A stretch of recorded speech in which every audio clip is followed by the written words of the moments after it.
This is Donald Parham. You're listening to Chargers Unleashed, part of the LAFB Network. Stay jiggy. Hey, this is Chris from the second, Chargers outside linebacker, and make sure you check out Chargers Unleashed.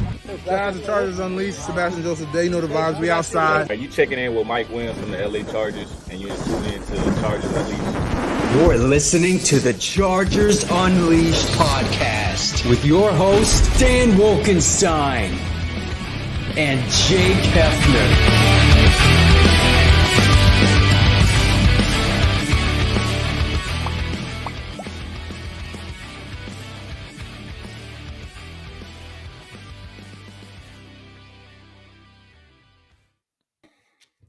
Welcome to another edition of Chargers Unleashed. Jake Hefner and Dan Wolkenstein here with you from the LAFB Network. Today's show, of course, is being brought to you by BetOnline, Charger Bolt Family, Rock Solid Sports Memorabilia, and Athletic Greens. If this is your first time tuning into the show, make sure to hit that like and subscribe button on YouTube. You could also follow us on Facebook, Twitter, Instagram, Spotify, and Apple Podcast. Dan Wolkenstein. Hello. Hi. It's an obvious somber tone in my voice, an obvious somber feeling across the Chargers fan base on this Monday, January 16th, 2023. And rightfully so, because this is a line that I hate repeating, and I have said it a couple times since Dan and I have been doing this show, but the Chargers, once again, were on the wrong side of history this past Saturday with an absolutely crushing performance, blowing a 27-point lead to ultimately lose to the Jacksonville Jaguars 31-30. And Dan, we've heard this type of phrase associated with this fan base for years and years and years and years. Anything that can happen will happen. And if that was a physical manifestation, if that phrase was a book, the Chargers would most certainly be the author of that book. I don't really know what to say, Dan. We were on our Spaces conversation last night on Twitter, got to interact with a lot of Chargers fan base to just try to get our pulse on what everybody's feeling after There's not much more you can say about that type of performance. And now as we officially head into the offseason, a lot of questions have arose about Brandon Staley, about the coaching staff. Where does this team go from here? And we're going to try our best to have our own theories and try to make something of it as we progress with this whole situation. Dan Wolkenstein, I know you're feeling it. Definitely all the athletic greens in the world is not going to help you today, sir. I guarantee you. But number one, I know the answer is rhetorical, but how are you feeling this morning? Oh, I'm just lovely. Everything in Chargers land is wonderful. No, it sucks.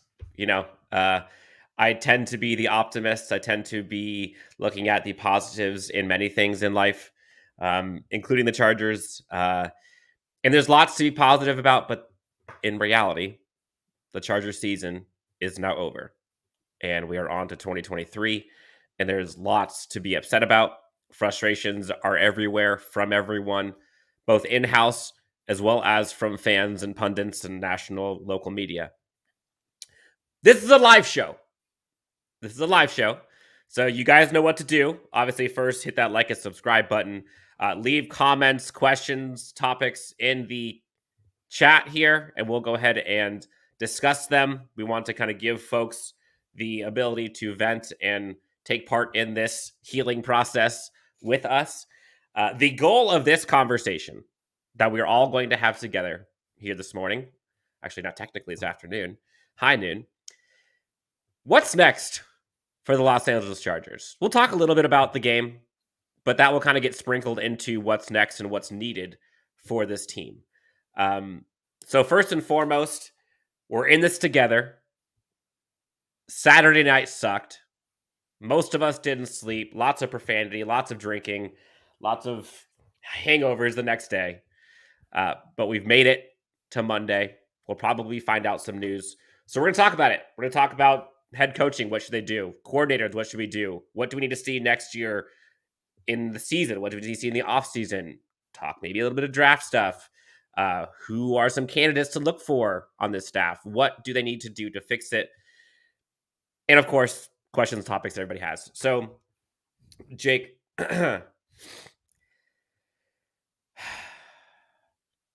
over under number of tears shed by a one Dan Wolkenstein Saturday night. You better put a decent number. I'm gonna put the over under 16.5. Oh, that's definitely over. That's definitely over. You know, I'm gonna refrain from giving the answer to that, but maybe later when I'm healed a little bit more. I Jake, can spoil it for you and tell you how many tears were shed by Jake Hefner, and that's 0. And I can tell you why, because of my good friend Woodford Reserve. It helped keep a lot of those tears internally, and then it was just flat out anger. Yes. So with that, open up comments. We'll go ahead and kind of get things going.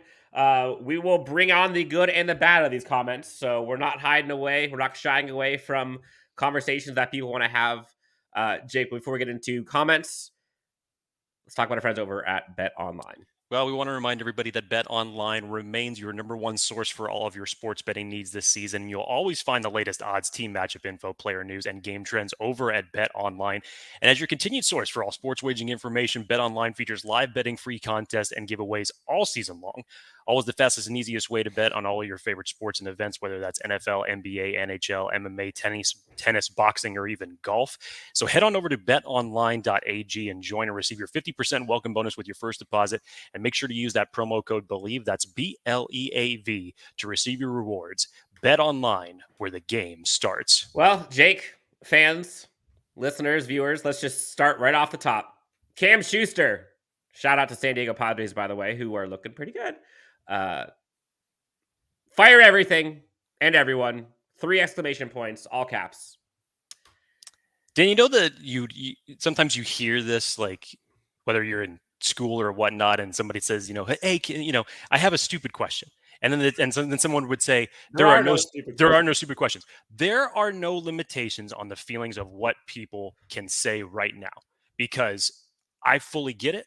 I fully understand why this fan base is frustrated, and these reasons are valid. These reasons are frustrated. So I do not blame anybody that comes with all the fire. And I know I've critiqued that in the past of just telling people to calm down, whether that's during the regular season. But today, I'm not doing that. I'm not telling people to shy away from it or be realistic, because these type of feelings in a situation that took place in the playoffs, you just can't get around that. Alan NG. 2 exclamation points behind this. Fire Staley. Lots of people are upset with what transpired, not just in that Week 19 wildcard game, but Week 18 and how the roster was managed and injuries that were sustained, some of the play calling, some of the lack of adjustments. We'll get into this stuff. There's a lot of people who are unhappy with Brandon Staley and have lots of questions, and rightly so. Jake and I both have many gripes and many questions about how this season ended and how they can fix this, and if Brandon Staley is on that group of people to fix it. Alan, I hear you. Zach Benson, Jake, this team would be unstoppable if we could convince the league to limit games to 2 quarters. Specifically, I'm going to paraphrase for Zach, limit it to the second and the fourth quarter. I mean, third quarter, not in Saturday's game. Actually, no. I'm going to go first quarter, fourth quarter. Saturday game. That's what I'm going to go.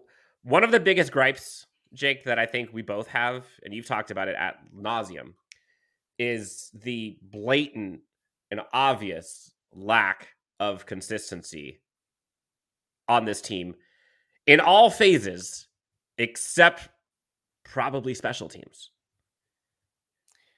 How they are able to be that polarizingly good, elite defense first half versus Jacksonville, to polarizingly bad defense second half versus Jacksonville. Offense at times looked good, but then most of the game was atrocious. Play calling, there are hints of it. For the most part, atrocious. And so this unstoppable 2-quarter hope, it's sad that that's the reality that you have to live in. And looking at a team that is that elite looking in the first half, it gives you a glimpse into what they can be. But then when you see the train come off the tracks, like it did that second half, and there was nobody that was putting out any sort of concerted effort to fix the train track, the whole thing went up in flames.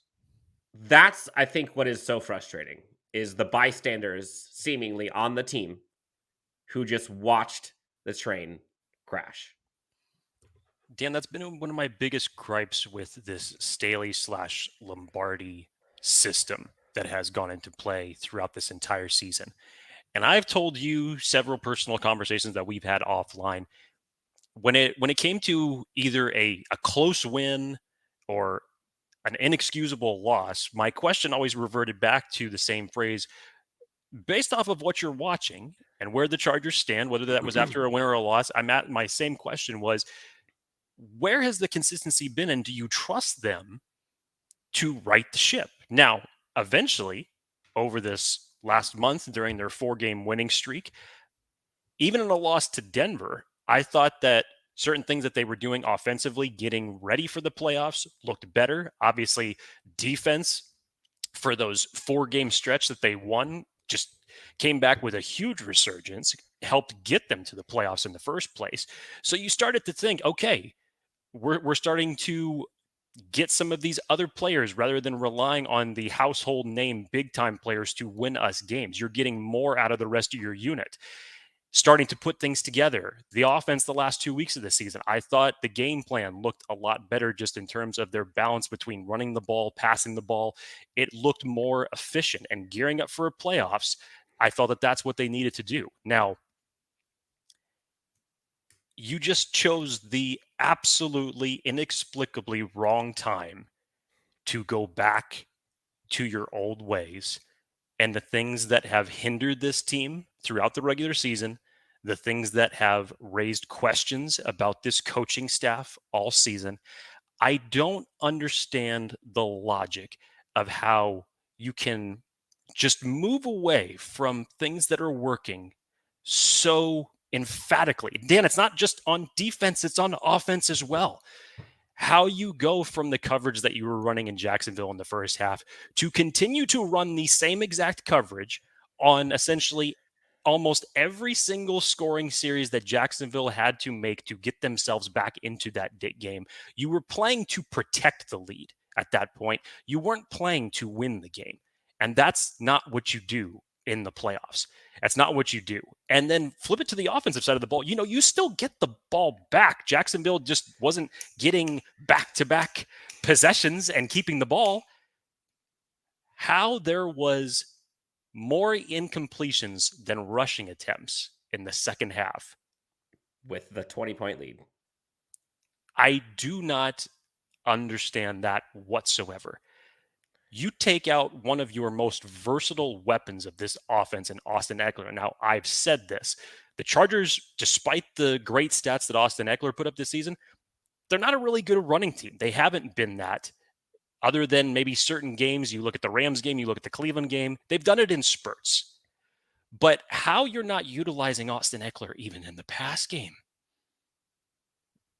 Where is that you're not utilizing him? NFL's as a leader weapon in receptions in the NFL. It's baffling to me.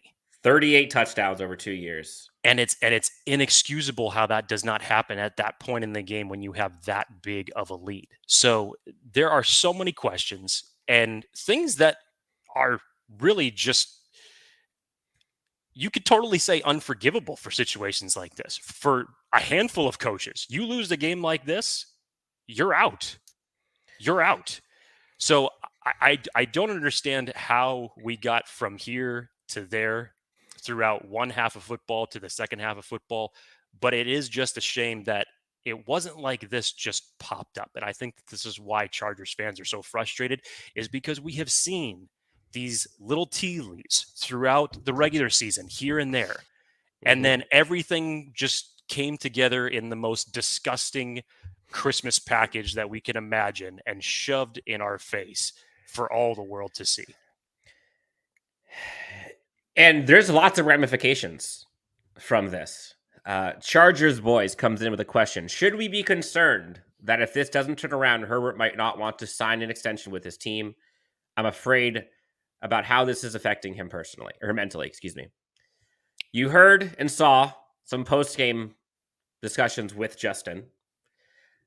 You saw some pretty incredible writing from Daniel Popper. Kind of talked about his mindset and how distraught he looked, kind of the emptiness of the gaze sitting at his locker, the black shoes mimicking kind of the 90s Bulls and just the defeat. You heard Justin kind of talk about, it's going to make them hungrier. They're going to learn from this, move forward. But the ultimate question is, if the Chargers don't turn this around, does Justin want to stay?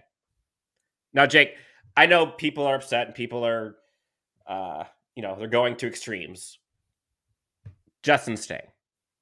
Justin isn't going anywhere. He's been a lifelong Chargers fan. He loves his team. He loves the coach. He loves his teammates. Justin's not going anywhere. Now, I'm afraid about how this is affecting him mentally. Personally, I'm not afraid of how it's affecting him mentally. He seems like the type of guy who handles adversity well, and he's done so his entire life. I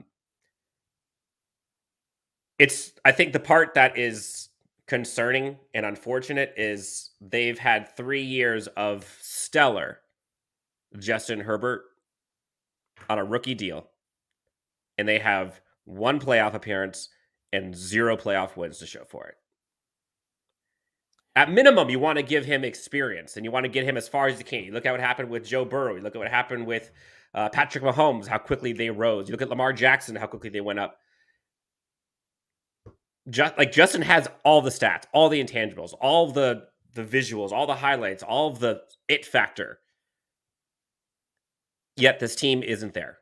The offense isn't there. And Jake, one of the things that I think you and I need to kind of talk about, and I think a lot of people have to think about, is really understanding why they're not there and what/who is at fault for that. There's a lot of layers to that, which we're going to try to get into a little bit here. Jake, are you at all worried about Justin Herbert's mentality or him staying long-term? I mean, obviously it's a big thing to overcome. I mean, you want to just put things in a nutshell. When the Atlanta Falcons blew a 28-3 lead to the New England Patriots in the Super Bowl, they haven't come back since. So again, we're talking about a different team, different coach, different quarterback, but still, you do this on a playoff stage, and it's going to be with you for a minute, and it's basically based on how you respond with that. Now, you could use an example that was right in this game. Trevor Lawrence throws 4 interceptions.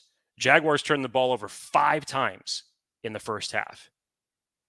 And where most quarterbacks would just wilt and not be able to fully recover from that, you have a veteran presence like Doug Peterson, who's won a Super Bowl, veteran head coach, who has helped rise that team out of the ashes from the Urban Meyer days. And they're a team that 4 times during this season overcomes 17-point deficits. So I'm sure he went to him and said, look, we've been here before. This is what we're going to do. Now, obviously, the Chargers had a hand in a lot of the things that had to get done for them to make that kind of comeback. But really, it comes with the experience and the coaching in order to make something like that happen. And Doug Peterson had that on Saturday night, and Brandon Staley did not. Simple aspect of that. So moving forward, Justin Herbert's mentality as it relates to this team, yes, I don't think that he's going anywhere. I think obviously the organization knows how special he is, and they will do anything that they can to extend him. And I'm not worried about that whatsoever. But in terms of going into next year, how do you get over this? Well, you can look at this as either one way of motivation from yourself, because Justin Herbert will be the first one to tell you that even though he didn't make any mistakes in this game, he probably could have played a lot better. Oh, he made mistakes. So he made mistakes. I mean, there wasn't a lot of mistakes. The ball wasn't turnover, but you missed the obvious touchdown to Keenan Allen, sailed that one over his head in the end zone. But still, it definitely wasn't one of his best games. Screen pass to Eckler. So, yes, I think that he can recover from this. Agreed. We have a ton of comments in here. Let's kind of go rapid fire here for a bit so we can kind of catch up. Chargers boys asked, do you guys think an extension gets worked out this spring for Justin Herbert? Jake, yes or no? It's tough because we're not talking about an offseason where the Chargers had so much cap space going into last year. Now what you have is, depending on what type of things you can move around, whether it's restructures, whether it's certain guys that won't be with this team next year, that's going to open up some cap space. I think that most of your work is going to be done in-house, namely getting Drew Tranquil his second contract with this team, because definitely he's the best at what you have at that position. And if you think that it's going to be a no-brainer or not that big of an impact to let him walk, I would advise someone highly against that. He needs to be under contract here, so you need to take care of him. If Trey Pipkins is indeed going to be your right tackle of the future, then you need to see what you could work out with him. Bryce Callahan was on a 1-year deal. You need to see if you want to bring him back or if you're ready to let the Jasir Taylor project begin. I'm not so sure. It would take a little bit of creativity, which in terms of contracts goes, thankfully the Chargers have that when it comes to putting together contract numbers. So, yeah, I mean, I wouldn't be surprised, but just as far as looking at the available cap space now, and again, I'm not sure how much the cap is going to go up in the year 2023, but I think that they may have to hold off on that until 2024. You heard, I think Justin was asked about it, about a contract extension talks, and he said it has not been talked about yet. I don't think it's going to happen this offseason, but I could see it happening early in the season. That's just my guess. I don't know anything.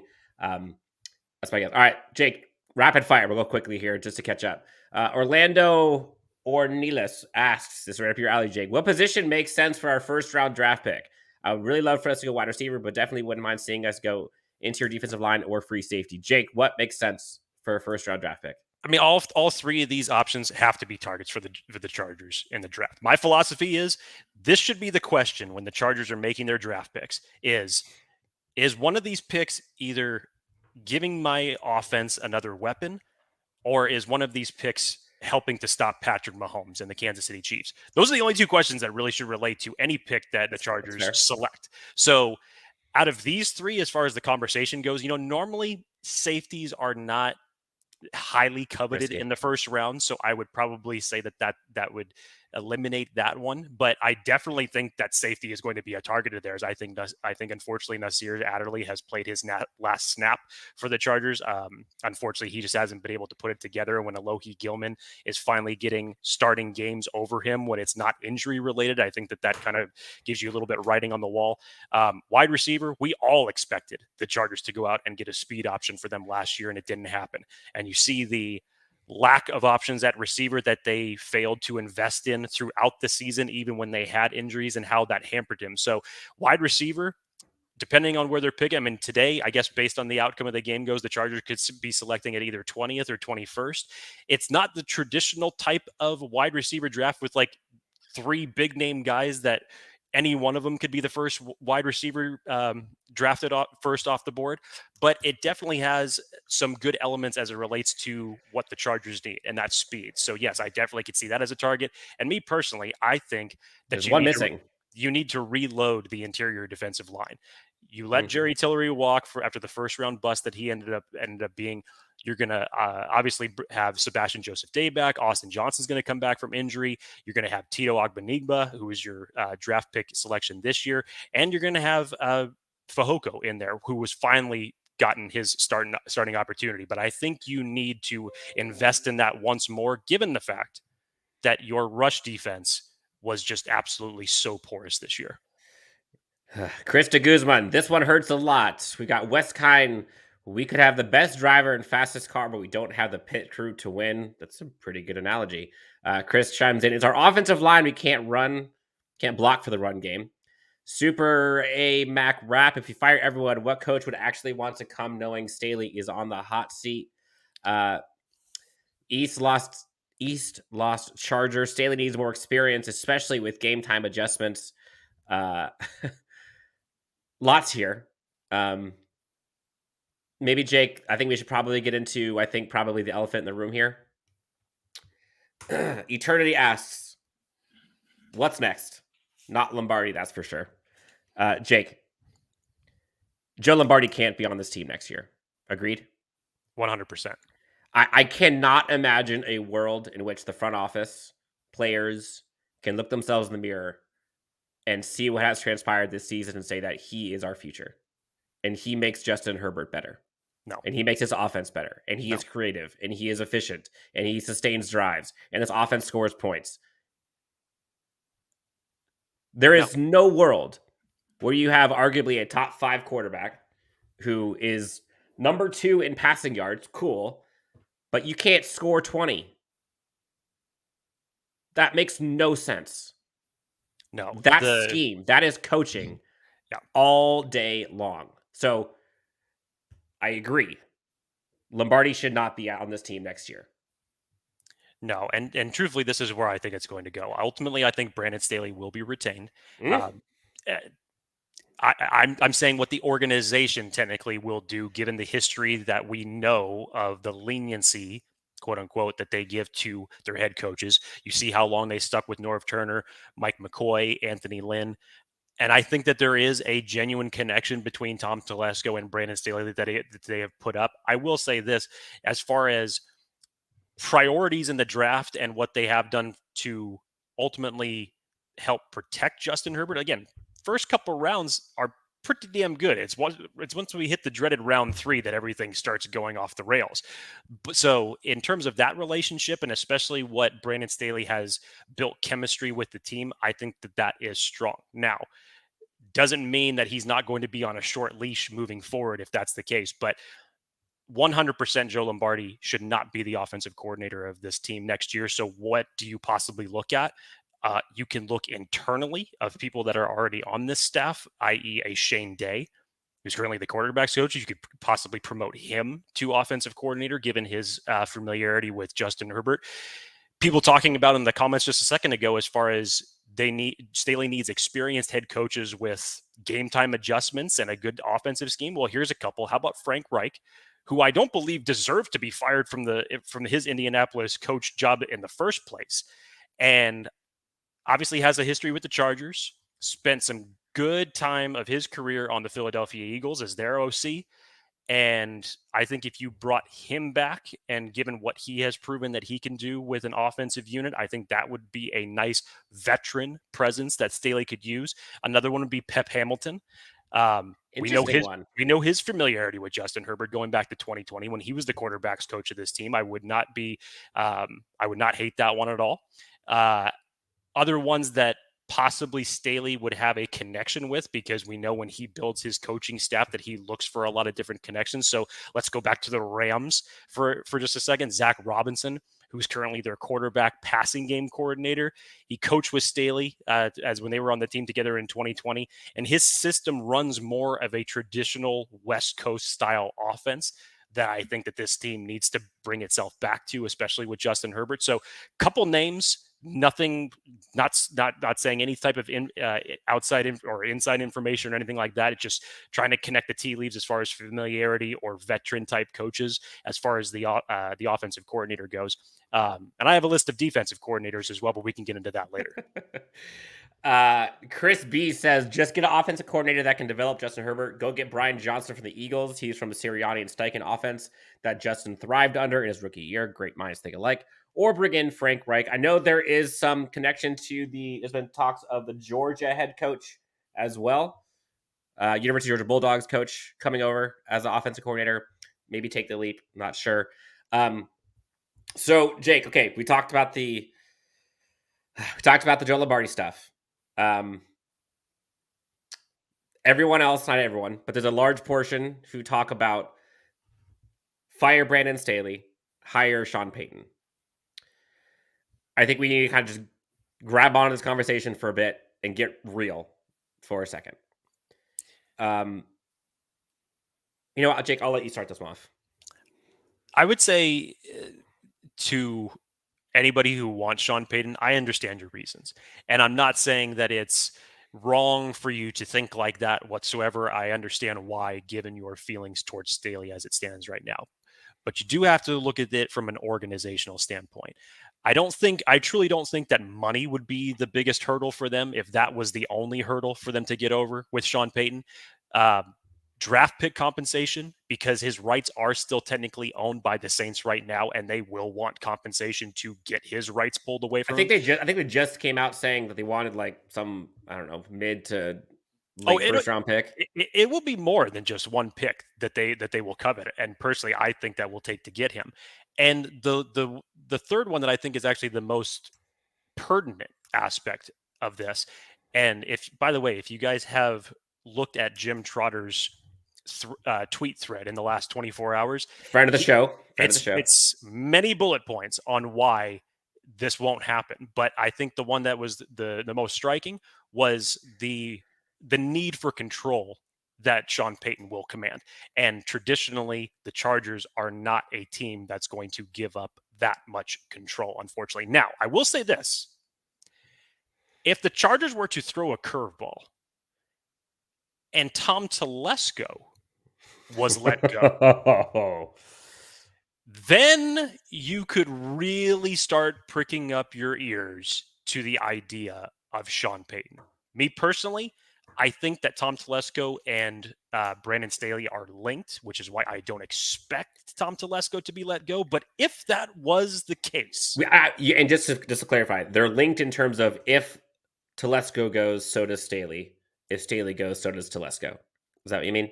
Well, regardless whether or not they were let go at the same time, but if the first move to be done was Telesco goes before we hear anything about Staley, yes, you could start to connect tea leaves to Sean Payton in that circumstance. If Telesco goes, a lot of people are going. Yes.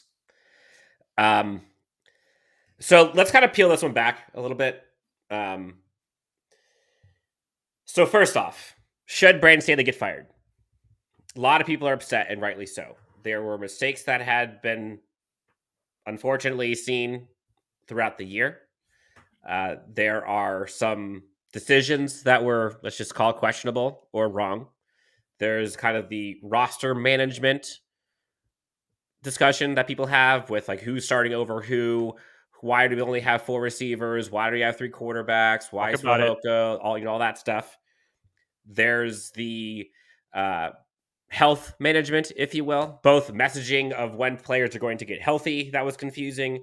There was the roster management in terms of like the week 18 fiasco and Mike Williams getting hurt and maybe Joey Bosa getting hurt and that stuff. There's the lack of in-game adjustments at halftime. There's lots of things. And I think what I kind of disseminated it down to, Jake, is I kind of tried my best to kind of categorize like roles, responsibilities, and where these issues are stemming from. And then couple that with like the pros and cons of Brandon Staley and what he's brought or has taken from this team. In my opinion, Brandon Staley has brought more good than bad to this organization. In my opinion, Brandon Staley has gotten this team in a better place than it was when he got here. In my opinion, he has kept Justin Herbert elite. He has fixed the special teams, which I don't think we ever could have imagined that ever happening. We've seen glimpses of now this defense looking like the defense we all thought it would. There are parts of the defense that are not good. He has brought aggression. While sometimes it is seen as reckless, the Chargers were never known as aggressive, and fan base was calling for it. He brings the relationship. He brings the smarts. He might not know sometimes what's good for him at times, but he brings that to him. In terms of like clock management and stuff, you guys forget what bad coaching looked like in the previous regime with that management. He's brought a certain level of, in my eyes, accountability and competitiveness that I think the team was lacking in the past. Now, what I do think hinders him is he is so competitive and he is so driven and he has such conviction and belief in himself and his players and his coaches that sometimes it gets a little over his skis and he goes too far. He believes in Joe Lombardi to fix it too much. He believes in his backups to play as well as his starters too much. He believes that the best case scenario for injuries will happen. He believes that they can overcome all of the adversity and they can find a way. That's all good, but sometimes you have to blur the lines a bit and connect it between reality and belief. And you have to have groups around you that can help you steer everything in the right direction when you might go a little bit too far on the belief, or maybe a little too far on aggression, or you need to step your foot in and say, no, we're not doing this anymore. We are up 27-7. We've lost 10 points now. No, we're not doing this anymore. That, I think, is what we need to see from this team. So when we talk about play calling, when we talk about adjustments on the offensive side, we talk about roster stuff, that seems like at least on the offensive side, that seems like a Joe Lombardi stuff. The jet sweeps, the staleness, the running on first and second down, all the check down, like all these things. In my eyes, that is a Joe Lombardi 101 clinic of what not to do. Now, you can give Brandon Staley his flack for not stepping in, and he deserves some of the blame for that. But in my eyes, Brandon Staley is a good kind of C-level head coach. Vision, foundation. I think he's a good defensive coach. Complicated, but he's gotten the team to where it needs to be. You saw at the end of the year, you saw glimpses of it. You saw the highs of how good this defense can look. He needs help on offense. I think he has good intentions on offense, but he needs someone that can be as innovative and as creative as he is and as his mind is on defense, but on offense. And from what we've seen, in my opinion, Joe Lombardi's offensive scheme and Brandon Staley's scheme persona could not be more opposite. Could not be more opposite. So I think this team can roll Staley at the helm, new offensive coordinator, a good one. And whether it's a new defensive coordinator or keep the defensive coordinator or maybe roles responsibilities shift a bit, that's the way I see it. I know I went long. And folks may not agree, and that's okay. Jake, given all the things that you have seen in the media, given all of the things that you've personally felt in the profound and profane language that I have gotten from you over the last week or so, two-part question. If you were Tom Telesco, would you fire Brandon Staley? And then the second part, what do you think the team will do? I think I kind of already answered the second part. I think you did. You're right. You did. Knowing the team, Staley will remain. Now, if I was the GM, I would definitely put that option on the table for Brandon Staley to be let go, because there's no way you can justify a 27-point choke job. Let's call it what it is. It's hard to defend playing your starters in a meaningless game in week 18. And for context of this, and this is where I went into the deeper part of the conversations with you, Dan, because this is really Brandon Staley has had a tough 2 weeks that he's had to deal with answering questions. Real quick, shout out to Andrew, by the way. Shout out for Andrew for the donation. We'll get to your question here as soon as Jake is done with his. Thank you. Brandon Staley's had a lot of questions to ask over the last 2 weeks, and rightfully so. And going back to the week 18 just for a minute, it's one thing if Mike Williams was the first player injured and it was a freak accident type of thing. The same questions would still probably be getting asked.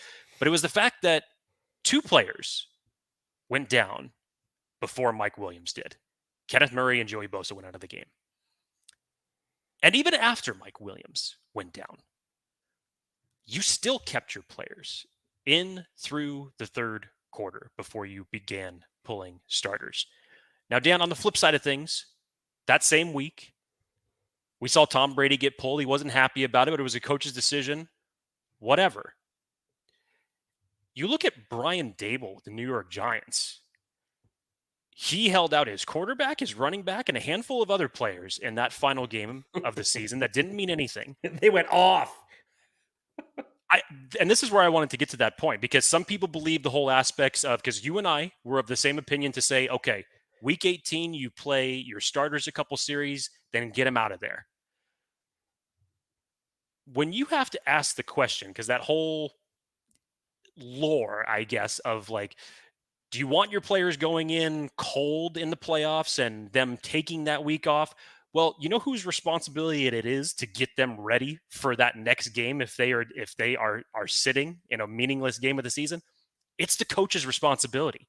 So if you have to ask that question, then there's questions about the coaching, which in this case for Brandon Staley, it absolutely was, because Brian Daboll brought his players to play regardless of the fact that they were sitting in week 18. The shitty part, Jake, is so did Brandon Staley for 2 quarters. The asterisk there at the end. But that's a Super Bowl winning team the first half. At least Super Bowl winning defense. I can't explain it. And these are all the reasons of what I would need to know as a GM to say, I need to know why you did this. I need to know why this happened. And whether or not it's going to be an answer or a good one that's even remotely justified, I still need to hear it. I didn't agree with his whole answer that he gave as far as saying the size of the roster and we can only play so many players. I thought that was an irresponsible, lackluster way to kind of go over what took place. So given these last 2 weeks, if I were the GM, I would definitely raise the question. Now, organizationally, Staley will stay, but there has to be some caveats. One, as an organization, as Dan pointed out, that Joe Lombardi should not be part of this organization moving forward. I think everyone, like unanimously believes this. Yes. Check, move on. Defensively, you have to look at the aspect of your lack of capability of stopping the run. And yes, the Chargers had plenty of injuries throughout this this regular season, a lot on the interior defensive line alone. But still, that is something that you can't excuse. When the Chargers had an historically bad special teams 2 years ago, they made that change. So when you have something that has hampered your team like this and giving up that many points in a single half, I don't care what excuse that you have for it, but you need to move on. 2 contributors here. Let's talk about these questions. Again, if you guys have questions you want to really prioritize, you can put the donations here and we'll get them up. So let's go back to back here. Andrew Dang, $5 donation. Thank you so much. This defense is horrendous, too inconsistent. No, 31 points given up. Staley can't adjust. Joe cannot spark the offense the second half. So lots here. Andrew, again, thank you. Marvin James, we see you. You're next. Thank you as well. Defense is horrendous, too inconsistent. Those are 2 different things. Horrendous, no. Inconsistent, absolutely. Inconsistent, absolutely. You cannot call a defense / special teams that has 5 turnovers and holds the offense of opponents to 2 for 10 on third down horrendous. You just can't. Well, the one thing inconsistent, yes, absolutely. The one thing that the Chargers were consistent at this year was being inconsistent. Yes, I know. I get it. Now, specifically for that week 19 game, as much as I want to flame the defense that second half, which it was not good. It wasn't good. In my eyes, you take the first half, second half, first half defense, elite, high, A+. Second half defense, D. And maybe that's generous. D. So on the average, what? Average, above average, you pick it. Offense, to score 30 points in an entire game, 3 points in the second half, 27 in the first half, when you have 5 turnovers, your defense gives you 5 more possessions, some of which are starting in the red zone. and you can't get more than 30 points, that is awful, like historically bad. So while the defense wasn't great in the second half, the offense did this team no favors. And there's blame to go around. I'm just being honest. The adjustments is an issue. And I'm not sure if that is just an offensive and defensive thing or if that's a head coaching thing. I would love to know from Staley It's both. who manages those. It probably should be. It probably should be both. But it's going too far to say this defense is horrendous when you saw what this defense looked like the last month of the season. I'd take away the Broncos game. No one cared about that game. Like you knew the heart wasn't in it. And you go to this last game. The first half was incredible. I think more of maybe the essence of the question here, Dan, is how many of you, and I would assume that for people that have been watching this team for such a long time, when the Jaguars got the touchdown just before halftime, how many of you just sat back and just kind of went, I don't like that. I don't like that at all. Literally, Jake and I called Jake. We went out 27-0. And I was excited. And I said, Jake, why do they always do this? And Jake said, well, what do you mean? I was like, you know what's going to happen, Jake. This isn't going to continue this way. Well, I mean, it's inevitable. Granted, by the time that you called me at halftime, again, Woodford Reserve was being a very good friend to me. So, I was trying to just keep somewhat of a positive and inebriated mind. But I think, again, back to this question, it's not so much from the standpoint of the players being horrendous. It is the strange inconsistencies and going away from what's working as far as the scheme goes. Like literally, as you mentioned, Dan, a lead in the first half. The press man coverage that they were playing, Asante Samuel Jr. gets a hat trick. You waste that. Unreal. And then you basically go to protecting the lead in the second half, playing much more soft coverage, which Trevor Lawrence was just able to carve you up for 2 quarters straight. So it's not so much the players are horrendous, Dan. It is the lack of adjustments and inconsistencies that this coaching staff has continued to show throughout the regular season as it relates to how you scheme for a football game and how you win. Whether it's weekly game preparation or in-game adjustments, Brandon Staley this year had too many faults of that. And whether we're talking offensively or defensively, it doesn't matter. There was too many faults that fall on his shoulders in that circumstance. Snipe says, Staley showed lack of experience in the second half. He doesn't adjust accordingly. Now, I would say one more year for Staley with a new defense and offensive coordinator. Marvin James, thank you so much for the shout out. He gave a $5 donation. Jake, how has Staley enhanced Herbert's ability to become an elite quarterback? Now, again, we're talking about the quarterback who has the most touchdowns in NFL history in his first 3 seasons. We're talking about a quarterback who was just the second most passing yards in the NFL. In this wet mop vanilla offense, which I think is a little impressive. But Jake, how has Staley enhanced Herbert's ability to become an elite quarterback? Well, I mean, I think if we're just talking about the mentality, I think that he has definitely helped Justin Herbert in that circumstance, especially when you see, if there was one good thing that you could pull out of this year as far as a theme goes, the Chargers, despite what they finished at 10-7, were extremely resilient given how they went forward with the number of injuries that they had and other guys having to step up. And in terms of how they were able to win games necessarily when Justin Herbert wasn't even playing his best football, I think Brandon Staley has had a great mentality and impact for Justin Herbert as a player goes. Now, as far as putting him in the best position to win, that is a completely different conversation. How, when you have arguably your best wide receiver go down in the second, or basically in quarter 2 of week 1, and Mike Williams is out in spurts throughout the regular season, and you had plenty of times to where you could have gone to supplant that after Jaleb Guyton went down in week 3, and you continue to activate only 4 wide receivers on game day. I don't see how that's helping your quarterback. I don't see how that's putting him in the best position to win. How you don't go out and do something to possibly supplant an offensive line when you have an injury go down. Now, again, we're talking possibly before that in the draft, things that were unforeseen, told what happened, obviously bad luck. Trey Pipkins was in and out throughout the season. Corey Linsley went down at certain spurts. And obviously, with Rashawn Slater going down, Jamari Sawyer stepped up admirably. I mean, nobody's going to be Rashawn Slater being able to step up in that situation for a 6th-round rookie. But what he was able to do, he was still able to perform admirably. And then this whole message that you have been given since training camp as far as a balanced offense and a balanced attack and wanting to get the running game going, that's not helping Justin Herbert.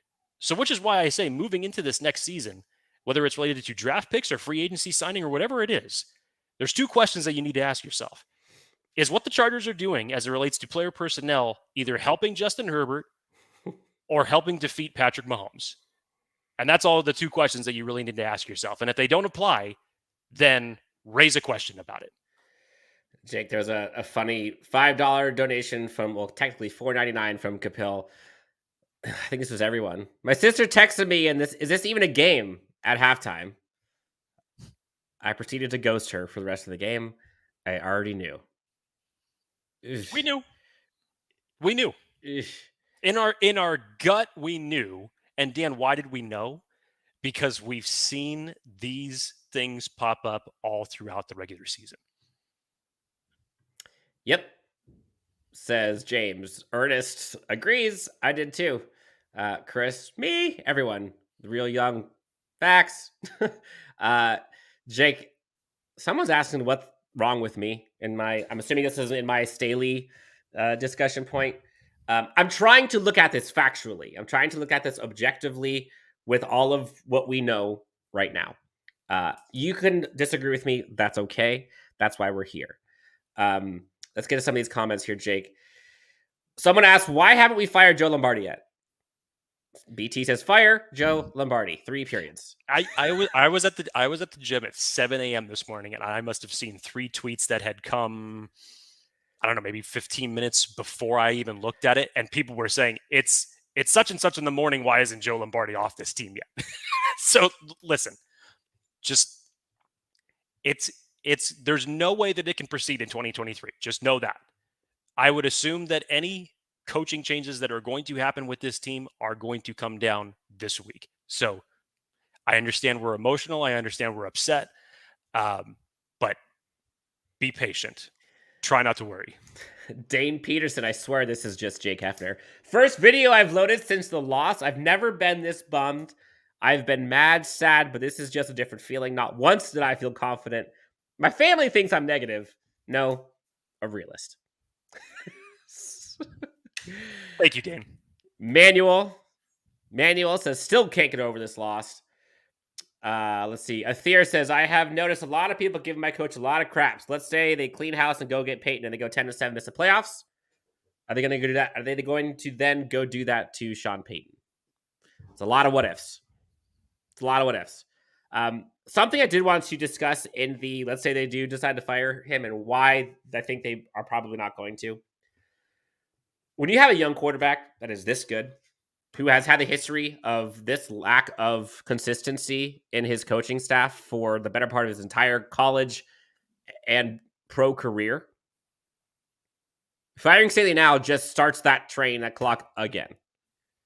And there has been lots of reports of how close Brandon Staley and Justin Herbert are and how much they are together in mentality, in mindset, in where this team is going. Derwin James is in lockstep with them. I think you heard Drew Tranquil talk about it. Lots of folks have kind of come to the defense of Brandon Staley. The team believes in Staley, and they're not just saying, oh, that's not my job to talk about it. Like, they're actually going out on a limb and defending him and what he's building.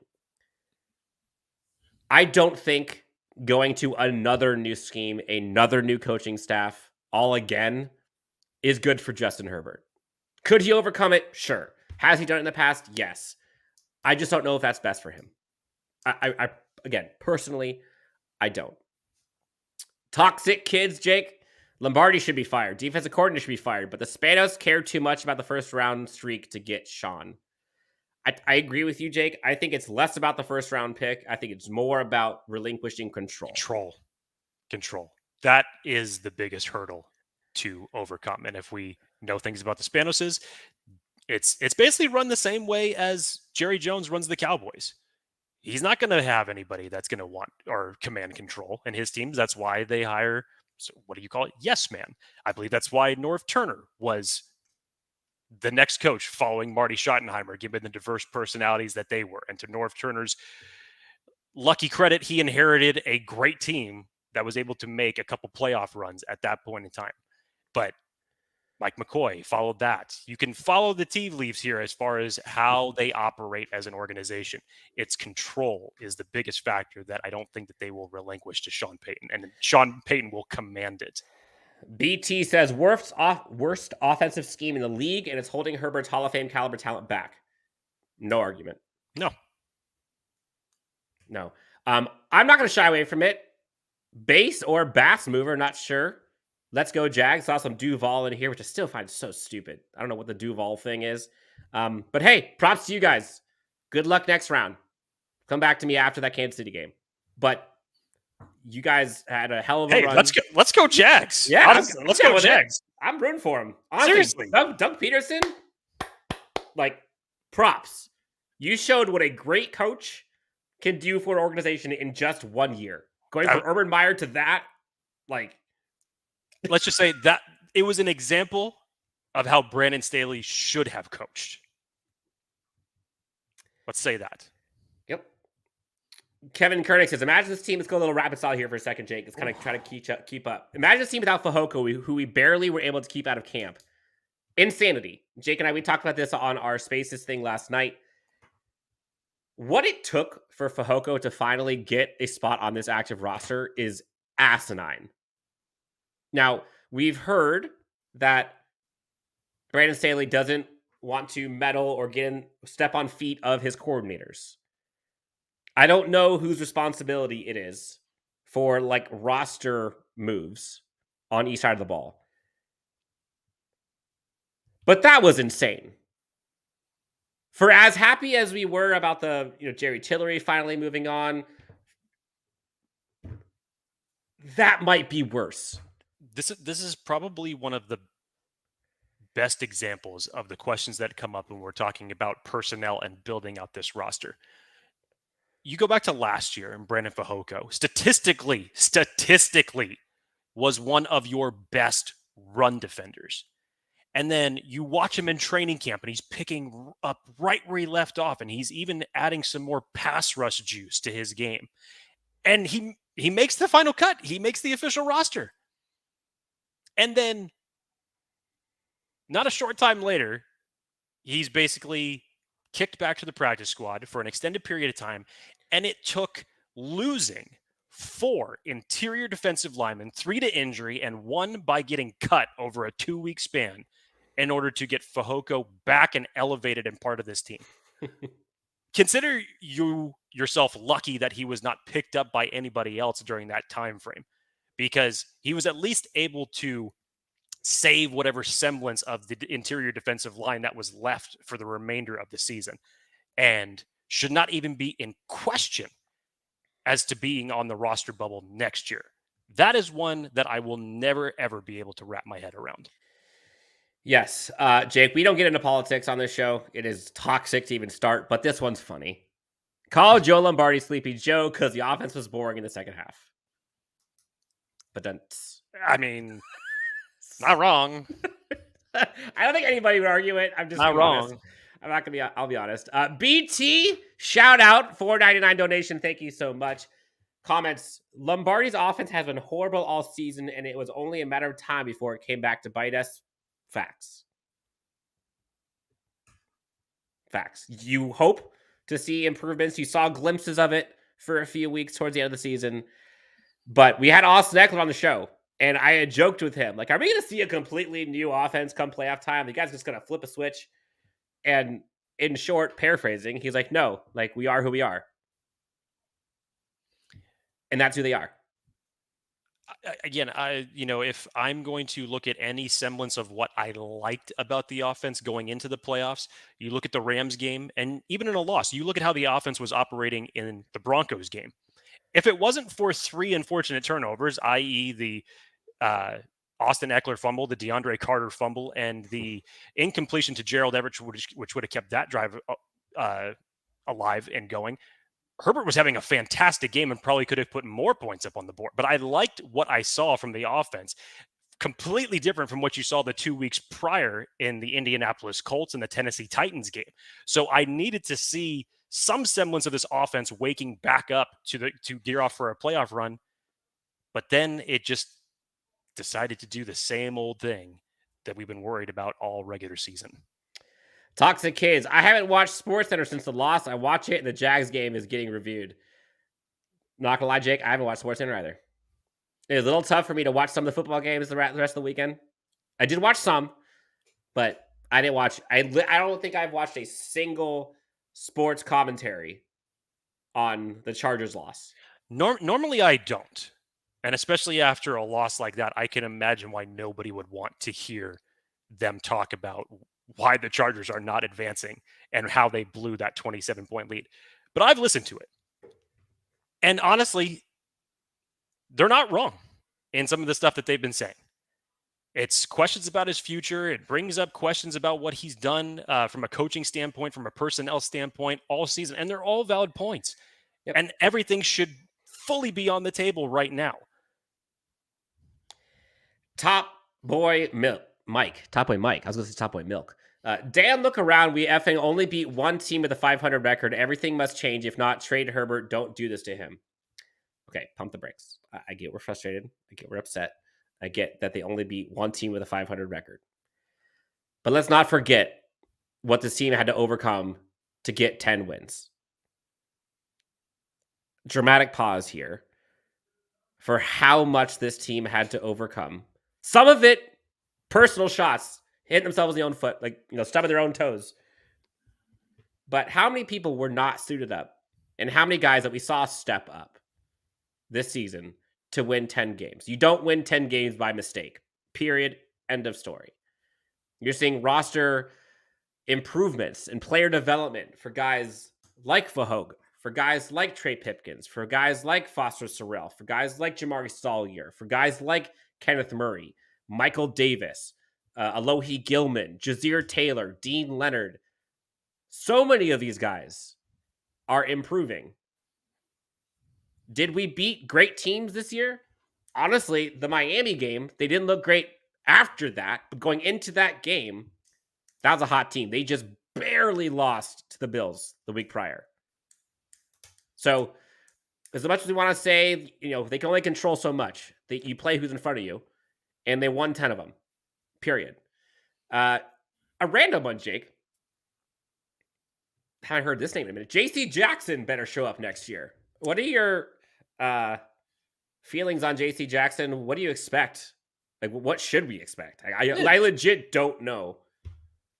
Interesting timing, because I think Daniel Popper tweeted this out from J.C. Jackson's Instagram page as far as the progress that he's making. Oh, I didn't see this.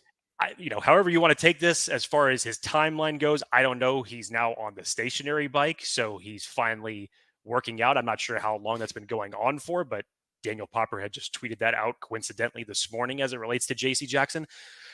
Dan, I don't know. That's a tough injury to come back from. And the time frame for him to be back, he may not even be ready for the start of the regular season next year. Now, thankfully for you, as it stands right now, is you have an insurance policy and Michael Davis, who even in technically not even being a starter for all of this regular season, probably put forth his best effort and performance since he has been on this team.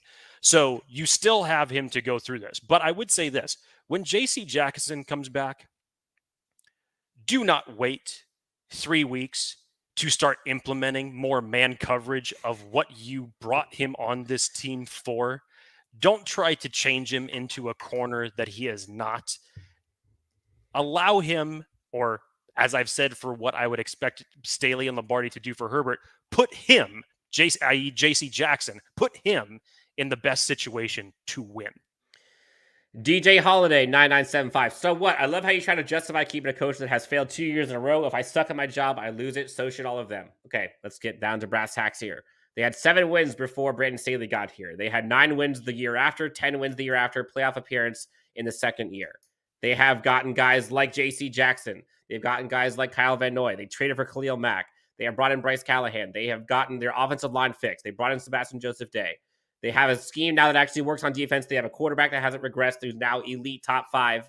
So I don't know what your definition of failure is, but for all of the negativity and all the things that he has done wrong, I'm sorry, but he has done well in some areas too. If you cannot accept that, you're not living in reality.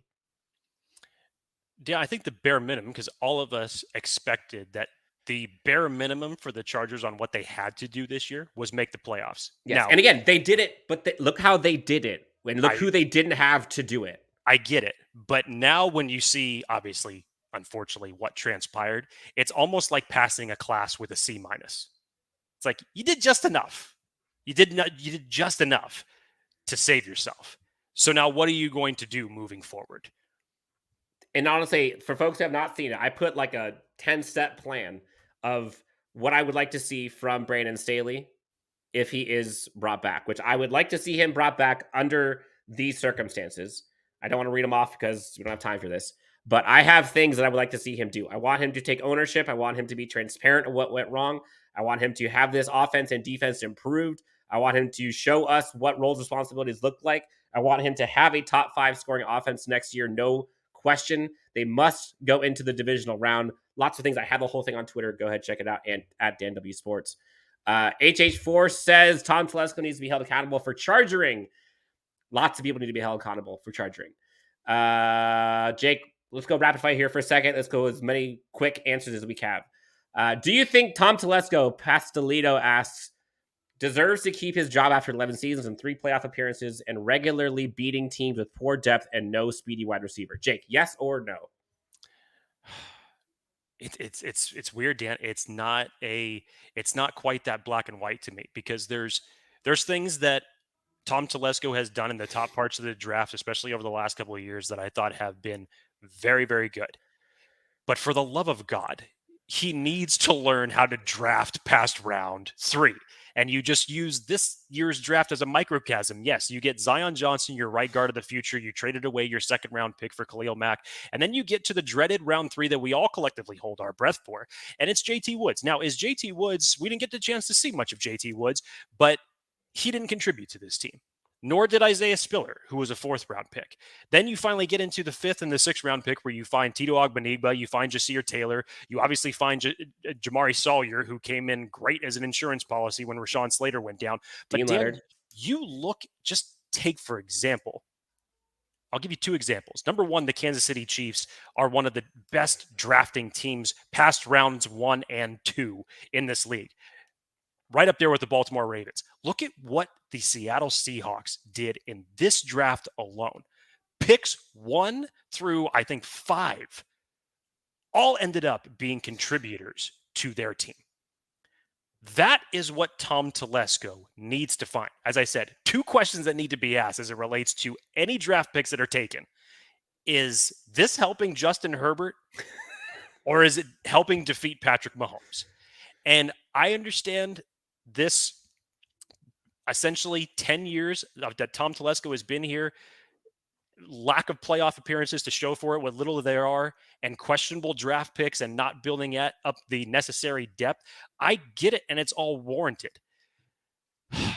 That being said, I just still think, because of what I know from the organization, not technically what I would do, because I might go in a different direction, but what the organization will do, I think that Tom Telesco and Brandon Staley's fates are, as of right now, are linked. You may see this year, depending on what happens, this may be the last year in 2023 of Tom Telesco and Brandon Staley, depending on what the outcome is. You know what we're not going to do, Jake? Sniper says, Herbert is gutless, 0 dog in him. S_sniper is flat out wrong, and either just doesn't like great quarterback play or is a Raiders fan. Or, I guess, option 3 would be he doesn't watch any Chargers football. So we're not doing that. Base mover, he's gotten some support from Chargers fans who would rather see Jacksonville win than the Chiefs. Thank you, Chargers fans. Say, hey, we're all hitting this together. Let's go rapid fire real quick here, Jake. The real young AP, he did great for us. Talking about T. Billy being here. People talk about red flags. Drafting a safety that can't tackle in the 3rd round is complete incompetence. Again, we were told that JT Woods is a project. We'll see how it actually goes. Who knows? Stephen G says, change the coordinators, keep Staley. He will grow into the job. Something on that part, Jake.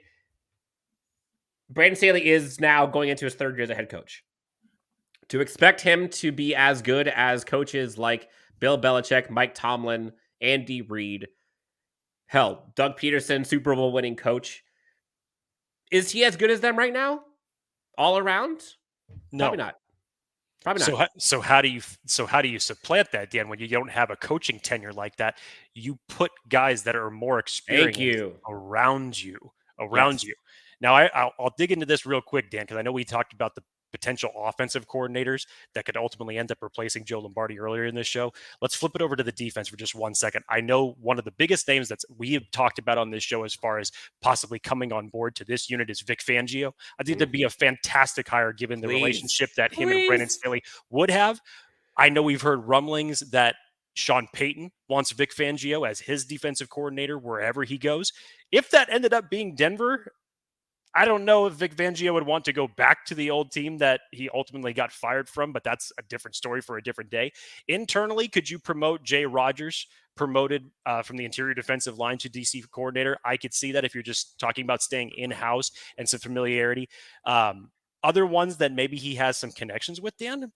How about Jonathan Cooley, who's the defensive backs coach for the Los Angeles Rams? He coached with Staley on the Rams in 2020, and this name, college should ring a bell. John Carroll University. He played and eventually ended up coaching for John Carroll University. And what we've learned from Brandon Staley and his staff, he likes guys that came out of that university. Other names that are outside of the organization, Gerard Mayo, the linebackers coach for the New England Patriots. I think that he's done a fantastic job with that defense, along with Brian Flores.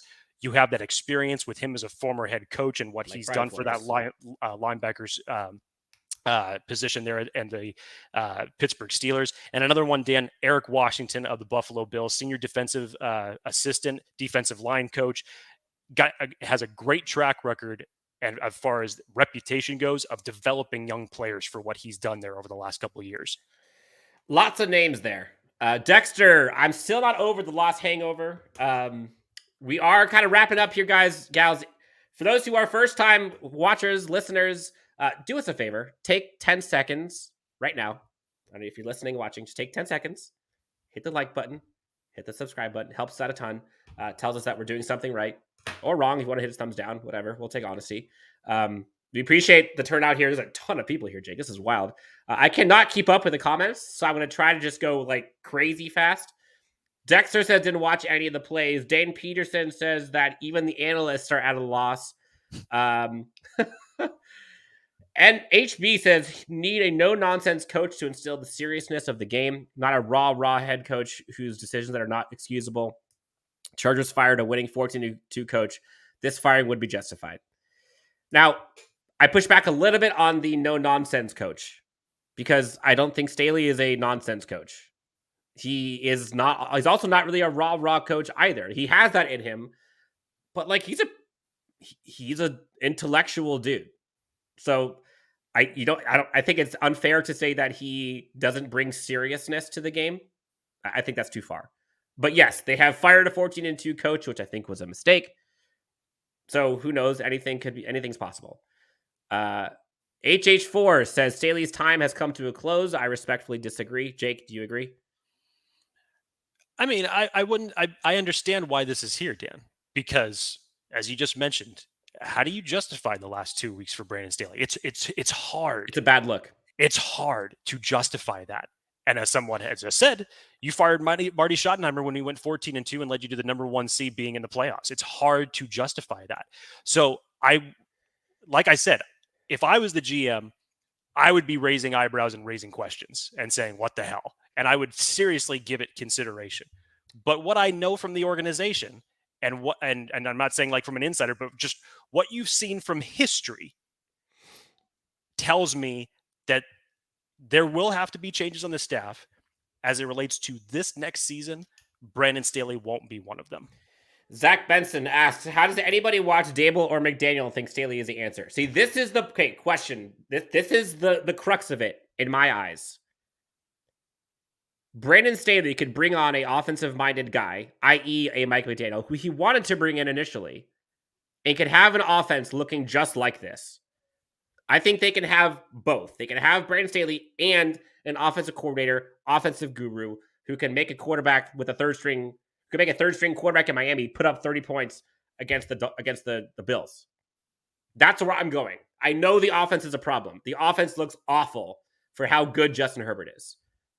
I think a good offensive coordinator can fix that. $5 donation from Bolted Ashaman. I'm terrible with pronunciation. I apologize if I butchered that. These owners will never pay for a good, experienced head coach.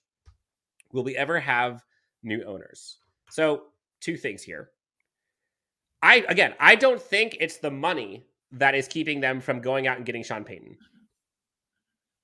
While they're not rich like Kroenke, they're not poor. They can afford to get a good head coach if they wanted to. Again, we talked about it earlier in the show. It's a control thing. And right now, I don't think they're willing to relinquish control. Will we ever have new owners, Jake? I don't know. Not anytime soon. There's two words here in this, and I fully understand this person's question. I get it, because we want to be transported back in time to 2006 when Marty Schottenheimer was his head coach. We knew what his reputation was. But good, experienced head coaches, how many of them actually become available? If you're good and experienced, first of all, you're not going to have an opportunity to go anywhere else because the team's going to want to keep you. But recycled, experienced head coaches, not necessarily have to be good, are not always a slam dunk when they coach the second time around. So it's not always a guarantee that just because someone is experienced as a head coach is going to go somewhere else and become a winner. I agree. Todd, let's see. To Cardinal, if Staley remains as coach, I bet he will not play starters all game in a meaningless game ever again. I would agree. Jason P says this team doesn't know how to play with the lead. They have no idea. Again, they showed that plenty of times this year, Dan. Yep, Jake and I talked about it. We are more comfortable with them being down than we are them being up, which is kind of sad. It's weird. Bolt Maniac says, keep Staley pet for OC Fangio. Defensive coordinator Staley at least is changing the culture, which I agree with. Staley is changing the culture. He changed the O-line and defense is turning a corner. Special teams has been the best we've had in a decade. Denise Steele says, fire the OC at least. Oh, that's bare minimum. There will have to be more, but that is bare minimum as far as changes that are going to take place with this team. Has to. Eric says, if Staley wants, he says Stanley, but I think he means Staley. If Staley wants success, fire Lombardi and get a real offensive coordinator and a real defense. I buy the first two, I sell the third one. HH4 asks, why was Adderley benched? Another second round Telesco bust. We went into this ad nauseum last night as it relates to Nasir Adderley. We both agree that his time with this team has come to an end, and it is telling at times when you saw it throughout the season, and obviously in this playoff game when Alohi Gilman is starting in his spot. I'm not sure why that did not end up coming to fruition with him. I was really excited about the Nasir Adderley pick when it took place because I wanted to see that free safety, strong safety combination between him as a ball hawk and what he did at Delaware and what Derwin James had already done up till that point as a strong safety. And unfortunately, we just never got that vision of what that secondary should have looked like. There has just been too many mental errors that Nasir Adderley has unfortunately made this year. And I just don't see how he can return. Chargers, Orange County. Why didn't Herbert run like Daniel Jones yesterday? Great effing question. Great question. I love to ask Staley. I love to ask Joe Lombardi. Why the hell is he not doing this? Why? Come on. You look at Josh Allen. Like, what the hell? That drives me insane. The original Surfer Bob says, Rex Ryan said Staley is terrible. Your thoughts? I think Rex Ryan is wrong and think he's just looking for clout. being honest. I mean, there are certain points that he has made as it relates to the offense, and essentially, let's just unleash Herbert a little bit more that he has brought up. But as far as let's admit this. Yes, Rex Ryan is an analyst for ESPN, the Sunday Night Countdown, and he is cut from a different cloth that essentially was a breed of 10 years ago. And this game has changed dramatically since he was a head coach. So his philosophies on what he would do, I don't think that would fully line up to what a philosophy of a number of head coaches would do essentially at this point in the game. That would be like, remember what it was like for John Gruden when he came back over a decade of not coaching? He called the game, he analyzed the game, but when it came down to it, I don't think he was able to keep up because it's such a different league now. A couple interesting questions that have come up, topics. First off, I'm fine with taking shots. Top Boy Mike is personal. Dan is so stubborn. Look, I understand the frustrations. I get the arguments, and I get the lack of patience that people have for this team. They want to see a championship caliber team. They want to see consistency, and they want to see winning. I get it. I'm with you. I would understand. I would see the perspective if the Chargers go in a different direction than Brandon Staley. I wouldn't agree with it, but I would understand it. So I'm open to other perspectives. I try to stay as open-minded as I can. I just try to also be honest. Jake, I can't... this is an interesting one real quick. Eric says we should get another wide receiver. Keenan is getting old, and Herbert could use another good receiver. So, two-part there. Are you okay with getting rid of Keenan Allen? I think Keenan Allen plays for this team next year. I do, because even still at his age, and yes, given the injury history, he is still a extremely valuable weapon to Justin Herbert. The connection between the two of them is just not something that you could expect to replace by having another person in there. But you definitely have to prioritize reloading that wide receiver core this year. Essentially, you have to start planning for it 2 years in advance, because when these contracts are up, and going into next year, that'll be the second year of Mike Williams' new deal.